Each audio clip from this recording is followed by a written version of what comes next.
Joining me now is Dave Silk. Boston University hockey fans obviously remember Dave Silk, but Dave, you told me an interesting stat that now that you're out of hockey, this is the first time you've been without hockey since you were maybe 5 or 6 years old. How you doing? Well, that's true. I suffered through some emotional withdrawals early in the season. I'm starting to cope with it now, so I've got through the denial stage now, and I think I'll be okay. Does the wife enjoy having you around, or is it kind of like, hey Dave, there's a hockey game tonight, why don't you go see it? Oh, she sends me out. Are you kidding? She sends me out to scout. She married me for richer or poorer, but not for lunch, she says.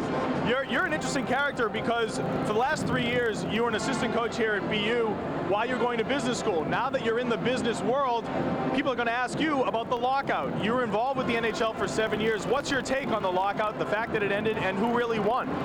Well, I think that being an observer and being on the sidelines, it looked like the players were so focused on the salary cap that they might have given up a lot of concessions that they otherwise wouldn't have had to, but again, it's tough to say. It looked like a very well choreographed script from the owner's point of view, and that they get down to the last days, and in the end the players couldn't walk away from a deal. So it looked like the owners won, but who knows?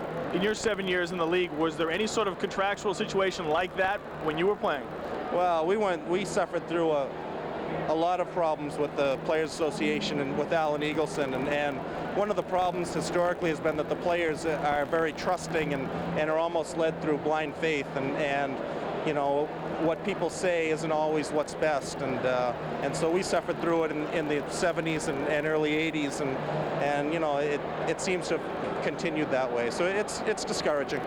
There were no classes when you were in business school on lockouts and labor disputes such as this. Maybe you could actually teach a class now on how to avoid something like that.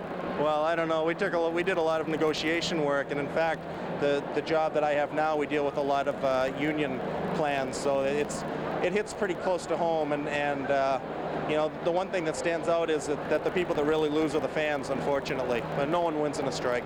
Let's talk about something better. February 26th, I don't know if people out there know about it, but the 1980 Olympic hockey team will be reunited. That's going to be a great feeling for all you guys to actually lace them up. You look like you're staying in pretty good shape, though.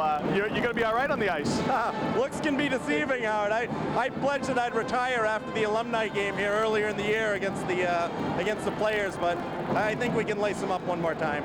That game is at Matthews Arena. It's a benefit to raise money for Matthews Arena. You're playing some of the old-time Boston Bruins guys.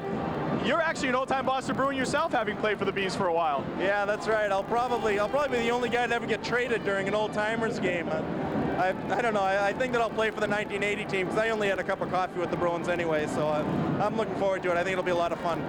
Let's talk about this team. 1978, this Boston University team. 1978 was a national championship year. You played.